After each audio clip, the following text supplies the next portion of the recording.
Assalamualaikum warahmatullahi wabarakatuh. Bismillahirrahmanirrahim. Alhamdulillahilladzi hadana lihadza wa ma kunna linahtadiya laula an hadanallah. Asyhadu an la ilaha illallah wahdahu la syarikalah wa asyhadu anna Muhammadan abduhu wa rasuluhu la nabiyya ba'da. Allahumma salli wa sallim wa barik ala sayyidina Muhammadin wa ala ali sayyidina Muhammad. Amma ba'd. Kehadapan Tuan Guru Hadratus Syekh Maulana Muhammad Abdul Ghawsif wa Masdun. Semoga beliau dipanjangkan usia dunianya, disempurnakan kesehatan jasmaninya, sehingga bertambah kemuliaan dan keagungannya untuk kepentingan kita semua dunia dan akhirat. Ala hadina wa ala niyatin salihah. Ila hadratin Nabi Muhammadin sallallahu alaihi wasallam. Al-Fatihah. A'udzubillahi minasyaitonir rajim.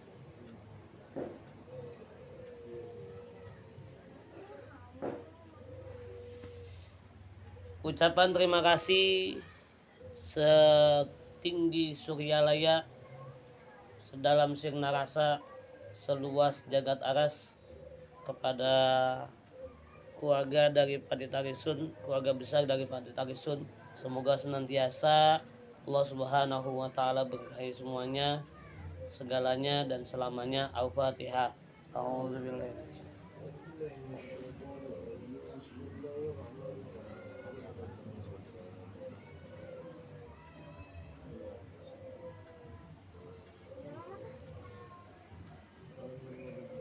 Di dalam tahiyat akhir ada bacaan Assalamu alayka ayyuhan nabiyyu wa rahmatullahi wa barakatuh. Assalamu alayka ayyuhan nabiyyu. Salam sejahtera untukmu. Assalamu alayka ayyuhan nabiyyu. Untukmu wahai nabi. Assalamu alayka ayyuhan nabiyyu wa rahmatullahi wa barakatuh. Dan rahmat serta keberkahan menyertai dirimu. Assalamualaikum ayuhan nabi wa rahmatullahi wa barakatuh. Dijawab sama Rasul. Assalamu alayna wa ala ibadillahi sholihin. Salam sejahtera pula untukmu orang-orang soleh. Jawab lagi. Assalamualaikum ayuhan nabi wa rahmatullahi wa barakatuh. Assalamu alayna wa ala ibadillahi sholihin. Asyhadu an la ilaha illallah wa asyhadu anna Muhammadar Rasul. Itu dijawab lagi. Aku bersaksi bahwa tiada Tuhan selain Allah, dan aku bersaksi bahwa Nabi Muhammad adalah utusan Allah. Secara tidak langsung guru kita Hadratus Syekh Abah Hawas pernah menerjemahkan salam yang betul-betul salam yang hakiki itu ketika kita berada di tasyahud awal dan tasyahud akhir. Cuma kita tidak sadar kalau kita sedang mengucapkan salam kepada Nabi, dan kita didapatkan salam kepada orang-orang soleh. Itu yang kita tidak sadari. Makanya terbitlah yang namanya ziarah. Apa ziarah? Berkunjung. Itu artinya ziarah itu berkunjung. Terbitlah paham yang kekinian. Ziarah itu bagian dari bukan sunnah Rasul, tapi bagian dari yang dilarang sama Rasul. Terbitlah sabda Rasul yang baru. Apa sabda Rasul yang baru? Bahwasannya ziarah aku bolehkan karena itu bagian dari mengingat kematian. Terbitlah baru lagi dari guru kita. Apa? Yang diingat bukan kematian, tapi yang diingat hanya Allah. Banyakan dari kita ingat dosa, malam tahun baru ingat dosa.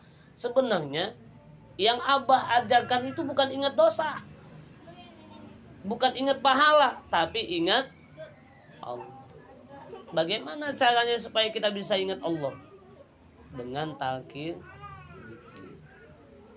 Gak ada cara yang lain Nggak ada cara yang tercepat untuk mengingat Allah kecuali talqin. Pernah ada kisah di dalam kitab Miftahul Sudur. Mantu sekaligus sahabat, terbalik ya, sahabat sekaligus mantu baginda Rasulullah Muhammad SAW. Siapa? Sayyidina Ali bin Abi Thalib. Beliau mengatakan kepada mertuanya, ya Rasulullah, bagaimana caranya cepat sampai kepada Allah? Kata Rasulullah, baik, sekarang tutup pintu semuanya. Disuruh tutup pintunya. Rasul nanya sebelum talqin, siapa di antara di sini ada orang munafik? Terus dijawab sama para sahabat sama mantunya Rasul, tidak ada ya Rasulullah. Ketika itu Rasul memulailah baiatnya. Baik, sekarang pejamkan matanya. Dipejami matanya. Sekarang ikuti saya. Ikuti Rasulullah. Ikuti Rasulullah dengan cara mengangkat tangannya. Lalu ikuti saya. La ilaha illallah. Akhirnya terbitlah ke kita sekarang. Namun dari kebanyakan kita sudah gampang yang namanya menyalahkan ajaran orang lain. Apa menyalahkan ajaran orang lain? Nggak ada zikir kayak begitu di zaman Rasul. La ilaha illallah, la ilaha illallah. Padahal mah ada, cuma sayangnya nggak dikorek secara leluasa. Hadirin ikhwan dan akhwat sekalian, ini adalah satu bentuk pelayanan kepada Syekh Mursyid. Apa bentuk dari pelayanan Syekh Mursyid? Pertama, menunaikan amaliyah yang diajarkan sama Syekh Mursyid. Kedua, menunaikan yang namanya khataman. Yang ketiga, melayani Syekh Mursyid dengan manakib. Yang terakhir, apa? Yang terakhir, memuliakan tamu dengan memberikan makanan. Makanya wakil talqin diajarkan sama Abah, kalau ada tamu jangan sampai tangan kosong, tapi disuruh bawa tentengan. Pernah waktu itu saya sama Pian ke Kiai Irfan Zidni itu mau pulang, kata Kiai Irfan, jangan pulang dulu, kita makan dulu. Disuruh makan, udah habis sama Kiai Irfan, nambah lagi. Saya kagak berani lah nambah, udah kenyang, makan ayam juga gede. Akhirnya dari situ sama Kiai Irfan ditambah lagi, bawa, disuruh bawa, dibungkusin. Itu yang namanya memuliakan tamu. Ada gak sabdanya dari Rasul? Ada.